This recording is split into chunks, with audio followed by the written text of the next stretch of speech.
Welcome back. تحریک طالبان نے پہلی بار انتہائی سنجیدہ انداز میں سنجیدہ مذاکرات کی بات کی ہے، اور یہ بات تحریک طالبان کے سربراہ حکیم اللہ محسود کی جانب سے آئی ہے، جنہوں نے کل BBC کو ایک انٹرویو دیا۔ حکیم اللہ محسود نے طالبان کی جانب سے یہ کہا کہ ہم ہر سنجیدہ مذاکرات کو ویلکم کریں گے یا اس حوالے سے اس میں شریک ہوں گے۔ انہوں نے یہ بھی کہا کہ وہ اس سلسلے میں حکومت پاکستان کے ساتھ سامنے بیٹھنے کے لیے تیار ہیں۔ اہمیت کی بات یہ ہے کہ اس موقع پر انہوں نے کوئی مطالبہ سامنے نہیں رکھا، نہ ہی آئین پاکستان کو نہ ماننے کا اور نہ ہی طالبان کے قیدیوں کو فوری طور پر رہا کرنے کا۔ انہوں نے کہا کہ مذاکرات جب ہوں گے اس وقت ہی تمام یہ باتیں کی جا سکتی ہیں۔ حکیم اللہ محسود کا یہ انٹرویو تحریک طالبان کی جانب سے پہلا ایک مربوط جواب ہے، رد عمل ہے، جو حکومت پاکستان کی اور پاکستان کی سیاسی قیادت اور فوجی قیادت کی جانب سے مذاکرات کا فیصلہ کرنے کے بعد دیا گیا ہے۔ حکیم اللہ محسود کے حوالے سے کل جو انٹرویو دیا گیا اس میں انہوں نے جس انداز میں مذاکرات کی بات کی اور سنجیدہ مذاکرات کی بات کی وہ ہم آپ کو سناتے ہیں۔ پھر مذاکرات حکومت نے جو پیشکش کیا ہے مذاکرات کے بارے میں، الحمدللہ ہم سنجیدہ مذاکرات کے قائل ہیں اور سنجیدہ مذاکرات کر سکتے ہیں۔ اور مراحل کے بارے میں آپ نے جو پوچھا کہ مذاکرات کن مراحل میں ہے، اب تک حکومت نے جو آل پارٹی کانفرنس کی ہے اس کے بعد حکومت نے ایسے کوئی سنجیدہ اقدامات نہیں کیے ہیں جو کوئی رسمی طور پر کوئی اعلان کرے کہ ان کے ساتھ بات ہو جائے یا کوئی رسمی جرگہ بھجوا دے، لیکن حکومت نے ان کے بعد اپنے مذاکرات میڈیا کے حوالے کیا۔ اہمیت کی بات یہ ہے کہ حکیم اللہ محسود نے اس حوالے سے کوئی مطالبات سامنے نہیں رکھے، بلکہ انہوں نے کہا کہ پہلے سے مطالبے پیش کرنا جائز نہیں ہوگا۔ شرائط اس وقت پیش کریں گے جب کوئی لوگ آ جائے، ان کے سامنے شرائط بیان کریں گے۔ میڈیا پر میں نے پہلے بھی کہا کہ نہ ہم میڈیا پر اس کے شرائط سنتے ہیں اور نہ ہم میڈیا پر شرائط بیان کرتے ہیں۔ اس موقع پر تحریک طالبان کے سربراہ اور دوسرے رہنماؤں کی ایک ویڈیو بھی سامنے آئی ہے جو کہ اس علاقے میں ہے جہاں پر یہ لوگ اس وقت موجود ہیں۔ بڑی دلچسپ ویڈیو ہے جو کہ اس وقت نظر آ رہی ہے نشریاتی اداروں میں، جو کہ ان کے روزمرہ کے معمول کے حوالے سے ایک اچھی تصویر دکھاتی ہے، کس طرح سے یہ لوگ اپنی زندگی گزار رہے ہیں۔ وہ آرگنائزیشن جس سے پوری پاکستان کی سیاسی اور فوجی قیادت بات کرنا چاہتی ہے، پاکستانیوں کی خواہش ہے کہ مذاکرات کے ذریعے پاکستان میں جاری جو ہنگامہ آرائی ہے، جو شورش ہے، جو دہشت گردی ہے، اس کا خاتمہ ہو۔ یہ وہ آرگنائزیشن ہے اور اس کے قائد ہیں جو کہ اس وقت آپ اپنی سکرینز پہ دیکھ رہے ہیں۔ یہ ایک غیر معمولی ویڈیو ہے جو آج کل سامنے آ رہی ہے ان کے روزمرہ کے معمولات کے حوالے سے۔ یہ انٹرویو جو کہ کل BBC نے نشر کیا، یہ BBC کے مقامی کورسپونڈنٹ احمد ولی مجیب نے لیا۔ اہمیت کا انٹرویو ہے، کس انداز میں کس طرح سے یہ انٹرویو ہے یہ ہم پوچھتے ہیں۔ ہمارے ساتھ موجود ہیں احمد ولی مجیب جو کہ BBC کے کورسپونڈنٹ ہیں اسلام آباد میں۔ بہت بہت شکریہ احمد ولی صاحب۔ یہ بتائیے گا کہ حکیم اللہ محسود صاحب کا یہ انٹرویو جو ہے یہ کیسے طے پایا اور کس مقام پر یہ ریکارڈ کیا گیا؟ جی کامران صاحب، تحریک طالبان پاکستان کے سربراہ حکیم اللہ محسود کے ساتھ جو میرا انٹرویو تھا وہ پاکستان کے قبائلی علاقہ جات کے ایک نامعلوم مقام پہ یہ انٹرویو ہوا، اور اس کے لیے جو ہے جو درمیان میں جو رابطہ کار تھے ان کے ساتھ طویل عرصے سے میں رابطے میں رہا، اور اس سفر کے دوران میں نے تقریباً وہاں کو 2 ہفتے سے زیادہ قیام کیا، اور اس سے پہلے بھی میرا ان سے جو ان کے رابطہ کار تھے ان سے بات چیت رہی، تو بالآخر جو ہے وہ ان سے جو ہے ایک طویل انتظار کے بعد ان سے میرا انٹرویو ہوا، اور میرا انٹرویو ان سے ایک ایسے کمپاؤنڈ میں ہوا کہ جہاں پر تحریک طالبان پاکستان اور قبائلی عمائدین کی ایک بہت بڑی تعداد موجود تھی جو تحریک طالبان پاکستان کے سربراہ حکیم اللہ محسود سے ملنے آئے تھے اور اپنے مسائل بیان کرنے آئے تھے۔ میں نے تحریک طالبان پاکستان کے سربراہ حکیم اللہ محسود کے ساتھ اس کمپاؤنڈ میں 2 دن گزارے اور ان سے تفصیل امور پر اور کافی چیزوں پر تفصیل کے ساتھ بات کی۔ بڑا یہ انٹرسٹنگ معاملہ ہے، اس میں طالبان کے اور بھی سینئر لوگ تھے، وہ بھی موجود تھے، ان کا رہن سہن، ان کا انداز، اس کے بارے میں آپ بتائیے۔ آپ تو کہہ رہے ہیں کہ آپ 2 دن تو صرف حکیم اللہ محسود کے ساتھ رہے، یہ پورا ماحول بیان کیجئے۔ دیکھیں جو میرا انٹرویو تحریک طالبان پاکستان کے سربراہ حکیم اللہ محسود کے ساتھ ہوا تو وہاں طالبان کے دیگر قائدین بھی تھے، لیکن ان میں سے جو میرا تعارف ہوا وہ تحریک طالبان کے مرکزی ترجمان شاہد اللہ شاہد کے ساتھ میرا تعارف ہوا۔ طالبان کی جو تحریک ہے یا ان کی قیادت ہے، ان کے بارے میں یہ بات ہے کہ وہ کسی ایک جگہ پر فوکس نہیں کرتے ہیں، کسی ایک جگہ پر نہیں ٹھہرتے ہیں، وہ اپنی جگہوں کو تبدیل کرتے رہتے ہیں۔ جس جگہ پر میری ان سے ملاقات ہوئی وہ ایک خالصتاً ایک قبائلی علاقہ تھا، اور وہ ان کی جو طرز معاشرت ہے اور رہن سہن کا جو ان کا سٹائل ہے، ان کی جو بود و باش ہے، وہ ایک قبائلی جو جس طرح ہمارے قبائلی بھائی رہتے ہیں اس طرح ان کی موومنٹ بھی ہے، ان کے رہن سہن کا سٹائل بھی ہے، اور ان کے تو یہ جو طرز معاشرت ان کی ہے بالکل ظاہر سی بات ہے کہ وہ پاکستان کے قبائلی علاقے سے تعلق رکھتے ہیں، تو ان کی جو بود و باش ہے وہ بھی بالکل قبائلیوں کی طرح ہے، اور وہ جب موو کرتے ہیں تو اس انداز میں موو کرتے ہیں کہ ایک عام قبائلی شخص موو کرتا ہے۔ بہت بہت شکریہ احمد ولی مجیب ہمارے ساتھ موجود تھے، پاکستان میں BBC کے کورسپونڈنٹ ہے۔ کیا یہ راستہ فراہم کرتا ہے حکیم اللہ محسود کا انٹرویو کہ واقعی پاکستانی سیاسی قیادت کی خواہش کہ ان کے ساتھ مذاکرات ہوں، تحریک طالبان سے مذاکرات ہوں، کیا یہ واقعی ایک سنجیدہ اور بڑی پیش رفت ہے؟ اس کا اندازہ لگاتے ہیں اور تجزیہ حاصل کرتے ہیں۔ اس کے لیے ہمیں جوائن کیا ہے پروفیسر ڈاکٹر رسول بخش رئیس نے، جو کہ اب ہو گئے ہیں director general institute of strategic studies کے۔ بہت بہت شکریہ پروفیسر صاحب، آپ نے ہمیں جوائن کیا ہے۔ یہ بتائیے گا کہ یہ انٹرویو سے جو گفتگو آپ نے سنی ہے، جس انداز سے حکیم اللہ محسود بات کر رہے تھے، سنجیدہ مذاکرات کی بات، پہلے سے کوئی شرط نہ رکھنا، یہ سب کچھ، کیا اس سے نتیجہ اخذ کرنا مناسب ہوگا کہ اب سنجیدہ مذاکرات کی خواہش کا اظہار کیا ہے اور اس پہ آمادگی کا اظہار کیا ہے تحریک طالبان نے؟ میں تو بالکل سنجیدگی سے دیکھتا ہوں کہ یہ ایک مذاکراتی عمل کے شروعات کا حصہ ہے اور ایک اچھا پیغام طالبان کی قیادت کی طرف سے آیا ہے، اور اس کی وجوہات یہ ہیں کہ ساری قوم سیاسی جماعتوں کے حوالے سے متفق نظر آتی ہے۔ ایک اکٹھی قرارداد پاس کی گئی ہے کہ مذاکرات ہونے چاہیے، تو جب ساری قوم اکٹھا مل کے یہ کہہ رہی ہے کہ مذاکرات ہونے چاہیے، تو طالبان کی قیادت اگر مذاکرات سے انحراف کرے گی تو ظاہر ہے کہ اس کی مزید ملک کے اندر جو کوئی قدر رہ گئی ہے وہ بھی ختم ہوگی۔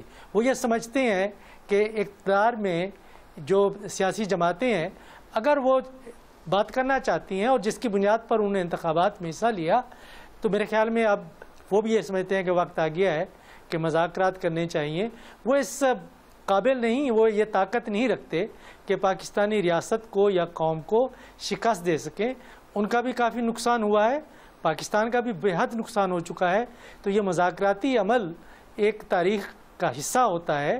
جہاں کہیں بھی اس قسم کی جنگیں ہوئی ہیں ماضی میں یا اس خطے میں ہوئی ہیں، مذاکرات بھی چلتے ہیں، جنگ کسی کیفیت بھی رہتی ہے، اور ہوتا یہ ہے کہ جو اس کو بھی تھوڑا سا اس پہ بھی غور ڈالیے، غور کیجئے، ہمیں بتائیے کہ حکیم اللہ محسود نے اپنے اس انٹرویو میں سب سے اہم بات یہ ہے کہ جان کے انہوں نے ذکر نہیں کیا انتہائی جو متنازعہ ایشو ہو سکتے ہیں مذاکراتی عمل کے لیے، کہ آئین سے انحراف کرتی ہے تحریک طالبان، مانتی نہیں ہے، یا یہ کہ فوری طور پہ پہلے طالبان قیدیوں کو رہا کر دیا جائے، اس کا بھی انہوں نے کوئی ذکر نہیں کیا ہے۔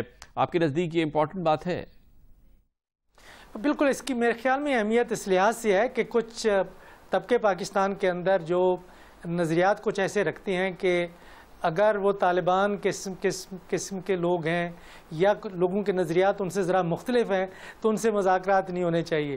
ہوتا تو یہ ہے کہ جن لوگوں کے درمیان میں نظریاتی اتفاق ہوتا ہے تو مذاکرات کی وہاں تو بات نہیں ہوتی، مذاکرات تو ہوتے بھی ان سے ہیں جو کہ حکومت کے خلاف ہوں، ریاست کے خلاف ہوں، یا جنہوں نے ہتھیار اٹھائے ہوئے ہوں، یا جن کے نظریات مختلف ہوں۔ تو جو لوگ ان کو چاہتے ہیں کہ ان سے مذاکرات نہ ہوں تو ہمیشہ یہ اس قسم کی باتیں کرتے ہیں۔ دیکھیں جی، وہ پاکستان کے آئین کو نہیں مانتے، پاکستان کی ریاست کے اقتدار اور رٹ کو انہوں نے چیلنج کیا ہوا ہے۔ اگر رٹ اور جو حکومت کا جو اختیار ہے اس کو ہم دیکھیں تو کسی مارکیٹ میں چلے جائیں کہ لوگ کتنا ٹیکس ایویڈ کرتے ہیں، کتنا بجلی چوری کرتے ہیں، یہ ہر جگہ پہ ہو رہا ہے۔ ریاست کی کمزوریاں ہوتی ہیں، لیکن ریاست کی کمزوریوں کو یہ نہ دیکھا جائے کہ نہیں یہ ایک ایسا گروہ ہے کہ جو بالکل ریاست کو نہیں مانتا، آئین کو نہیں مانتا، جمہوریت کو نہیں مانتا، اس لیے اس سے بات نہیں کرنی چاہیے، ان کے اوپر بم گرانے چاہیے۔ یہ کوئی طریقہ نہیں ہوتا۔ میرا خیال یہ ہے کہ ایک ایسا عمل کہ جس سے کہ ہم جو امن قائم کر سکیں، تو حکومت یا کوئی ریاست اپنا وجود تو ختم نہیں کرتی. وہ مذاکرات اس لیے تو نہیں کرتی کہ اپنا اقتدار کسی کے حوالے کر دے. آئین کو مانتے ہوئے، آئین اور قانون کو مانتے ہوئے، ریاست کو مانتے ہوئے یہ مذاکرات ہوتے ہیں. یہ باتیں کھل کے نہیں ہوتی، مذاکرات کا حصہ ہوتی ہیں، اور یہ اپنی ریٹ بنوانے کے لیے ریاست مذاکرات نہیں کرتی. بہت شکریہ پروفیسر ڈاکٹر رسول بخش رئیس ہمارے ساتھ تھے. تحریک طالبان کے حکیم اللہ محسود نے یہ بھی کہا کہ جو پاکستان کے علاقوں میں دہشت گردی کے واقعات ہوتے ہیں جن میں ایک عام معصوم شہری بھی ہلاک کر دیے جاتے ہیں، انہوں نے کہا کہ طالبان کا اس سے تعلق نہیں ہے، تحریک طالبان کا اس سے تعلق نہیں ہے. کمرشل بریک اور اس کے بعد ذکر کریں گے. آج پاکستان کے 4 صوبائی دارالحکومتوں میں دہشت گردی کے واقعات ہوئے ہیں، بم دھماکے ہوئے ہیں. بہت اہمیت کا واقعہ ہے. 4 صوبائی دارالحکومتوں میں یہ واقعات ہوئے ہیں، لاہور میں بھی، پشاور میں بھی، کوئٹہ میں بھی اور کراچی میں بھی. وقفے کے بعد آپ کو بتائیں گے.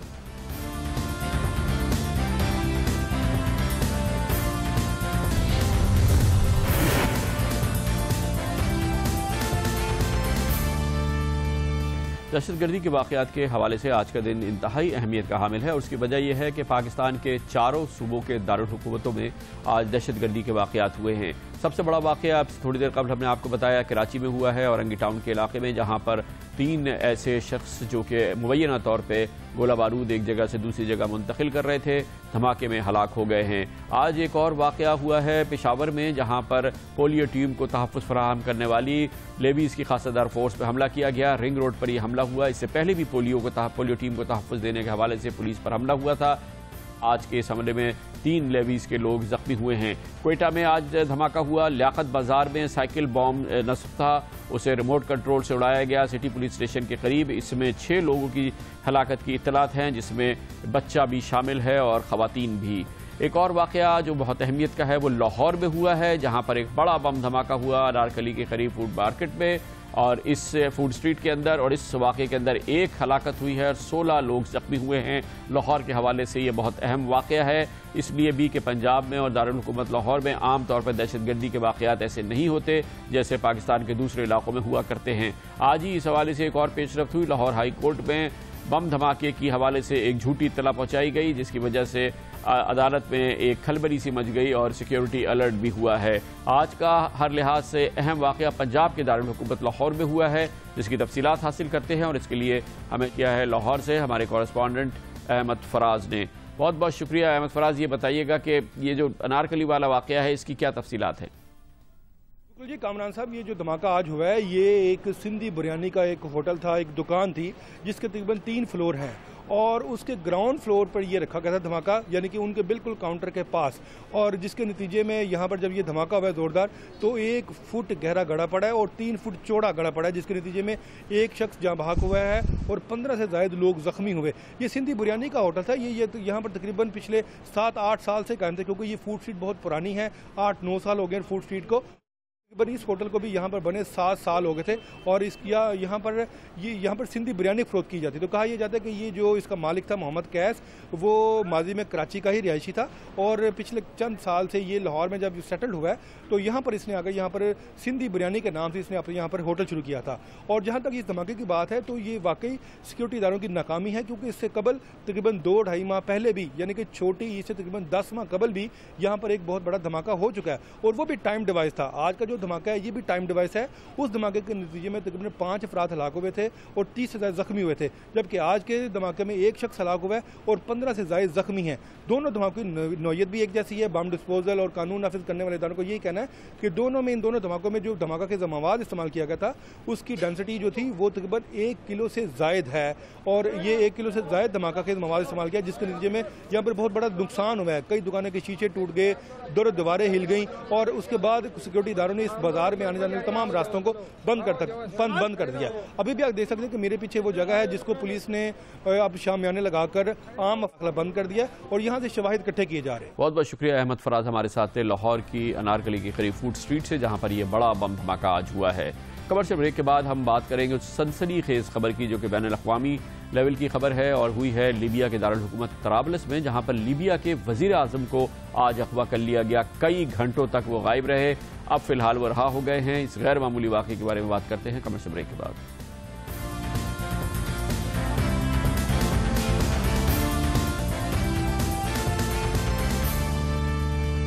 Welcome back. لیبیا سے یہ سنسنیخیز خبر آئی کہ اس کے وزیر اعظم محمد علی زیدان کو آج لیبیا کے دارالحکومت طرابلس کے ایک ہوٹل سے اغوا کر لیا گیا۔ لیبیا میں اس وقت اقتدار کی کشمکش جاری ہے، جو اس کی ابتدا اس وقت ہوئی تھی جب لیبیا کے سابق مرد آہن کرنل معمر قذافی کو اقتدار سے علیحدہ کیا گیا تھا۔ تازہ ترین صورتحال کے بارے میں مختلف اطلاعات سامنے آ رہی ہیں۔ کہا یہ جا رہا ہے کہ یہ اس کی بنیادی وجہ بنی امریکہ کی خفیہ فورسز کا وہ آپریشن جس کے ذریعے انس اللیبی، جو کہ مطلوب شخص تھا امریکہ میں اور جس کا تعلق القاعدہ سے بتایا جاتا ہے، اس کو کی فورسز نے ایک چھاپہ مار کارروائی میں گرفتار کر لیا تھا، اور یہ الزام لگایا گیا کہ حکومت مخالف ملیشیا کی جانب سے کہ اس میں لیبیا کی حکومت کا ہاتھ تھا، جس کے بعد آج لیبیا کے وزیر اعظم کو طرابلس کے ہوٹل سے اغوا کر لیا گیا۔ کئی گھنٹے بعد انہیں رہا کیا گیا۔ محمد علی زیدان وزیر اعظم نے رہائی کے بعد کہا کہ ان کے اغوا کار ان سے زبردستی استعفیٰ لینا چاہتے تھے، لیکن جب انہوں نے انکار کیا اور تشدد کے باوجود انہوں نے استعفے دینے سے انکار کر دیا تو انہیں رہا کر دیا گیا۔ اپنی نوعیت کا ایک عجیب و غریب واقعہ ہے، سنسنیخیز واقعہ، کسی ملک کے وزیر اعظم کا اغوا ہو جانا، خود اس کے ہی ملک میں۔ یہ واقعہ آج لیبیا کی ہی دارالحکومت طرابلس میں ہوا، جہاں وزیر اعظم محمد علی زیدان کو کئی گھنٹے اغوا کاروں نے اپنے پاس رکھا۔ اس کے ساتھ ہی ہمارے آج کے پروگرام کا اختتام ہے۔ کل آپ سے پھر ملاقات ہوگی۔ کل تک کے لیے کامران خان کو اجازت۔ اللہ حافظ ناصر۔